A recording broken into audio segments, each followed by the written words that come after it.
Hello, नमस्कार सखींनो. उज्ज्वलाच kitchen कट्ट्यामध्ये आपल्या सर्वांचं मनापासून स्वागत. हे बघा, आज आपण हा पदार्थ बनवणार आहोत. तर हे आपण ना अंड्याची रेसिपी बनवणार आहोत. त्यासाठी बघा मी 2 अंडी उकडून घेतलेली आहेत आणि हे दुसरी 3 अंडी आहेत तशी. त्यासाठी मी थोडासा कांदा घेतलेला आहे, टोमॅटो घेतलेला आहे, कोथिंबीर घेतलेली आहे. तर आता हे बाजूला ठेवूया. आता 3 अंडी आपण या वाटीमध्ये फोडून घेऊ.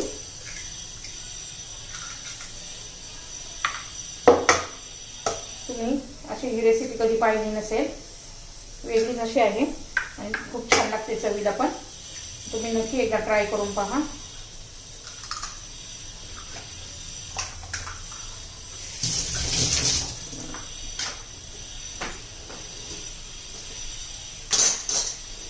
हे आपण व्यवस्थित मिक्स करून घेऊया.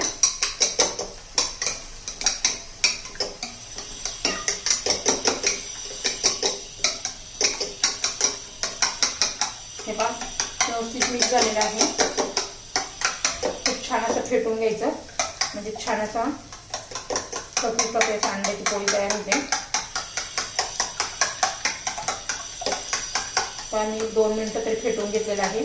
त्याच्यामध्ये आता थोडंसं चवीनुसार मीठ घालून घेऊ.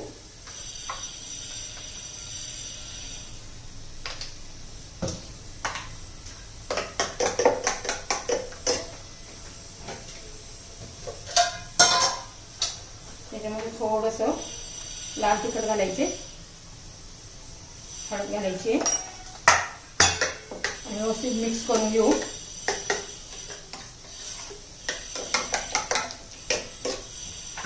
तवा आता गरम करण्यासाठी ठेवते.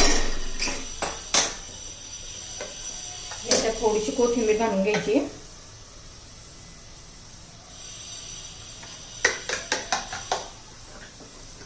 आपला तवा गरम झालाय का पाहूया. तर हे आपला तवा आता गरम झालेला आहे. थोडंसं असं तेल लावून घेऊ.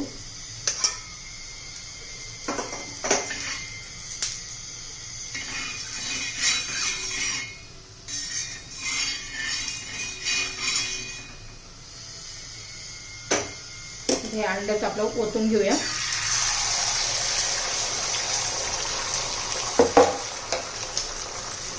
एकसारखं करून घ्यायचं आहे.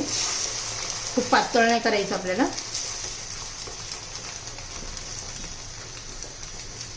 आता हे वरचं जरा सुकू द्यायचं आहे आपल्याला. त्याच्यावर आपण आता हे अंडी ठेवून घेऊ.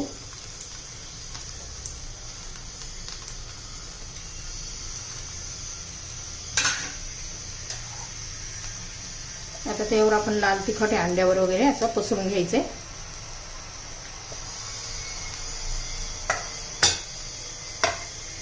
टोमॅटो पण घालून घ्यायचा आहे.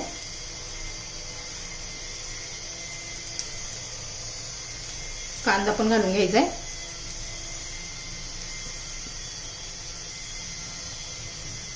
कोथिंबीर पण घालून घ्यायची. हा माझ्याकडे मॅगी मसाला आहे. चाट मसाला पण घालू शकता. मॅगी मसाल्याने खूप छान अशी चव येते त्याला.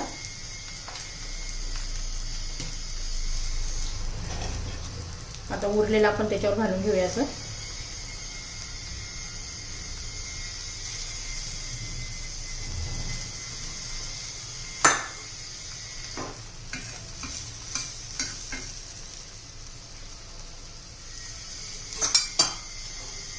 व्यवस्थित सुकून द्यायचं आहे आपल्याला.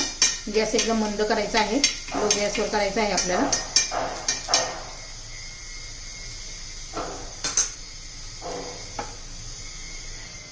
तर हे पहा, आपल्याला उलटताना जरा काळजीपूर्वक उलटायचे, नाही हे मोडू शकतं.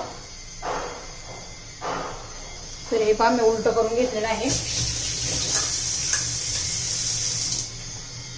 आता खालची बाजू पण आपल्याला चांगली शेकून घ्यायची. तर हे पहा झालेलं आहे. आता आपण हे काढून घेऊया.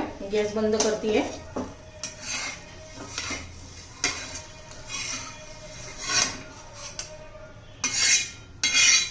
हे पहा, ह्या पद्धतीने आता काढून घेतलेला आहे.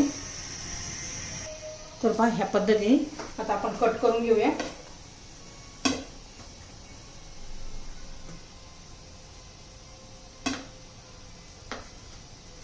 आपली ही रेसिपी तयार झालेली आहे। तर हे पहा आपली साधी सिंपल आणि एकदम टेस्टी अशी ही रेसिपी तयार झालेली आहे। तुम्हाला जर ही रेसिपी आवडली तर लाईक, शेअर आणि सबस्क्राईब नक्की करा, म्हणजे तुम्हाला रोजचे माझे नवनवीन रेसिपीचे व्हिडिओ पाहायला मिळतील। त्यावर वरून पण मी थोडीसा मॅगी मसाला पूड घालते। चपाती बरोबर, पावा बरोबर तुम्ही हे खाऊ शकता। एकदम टेस्टी अशी आपली ही रेसिपी तयार।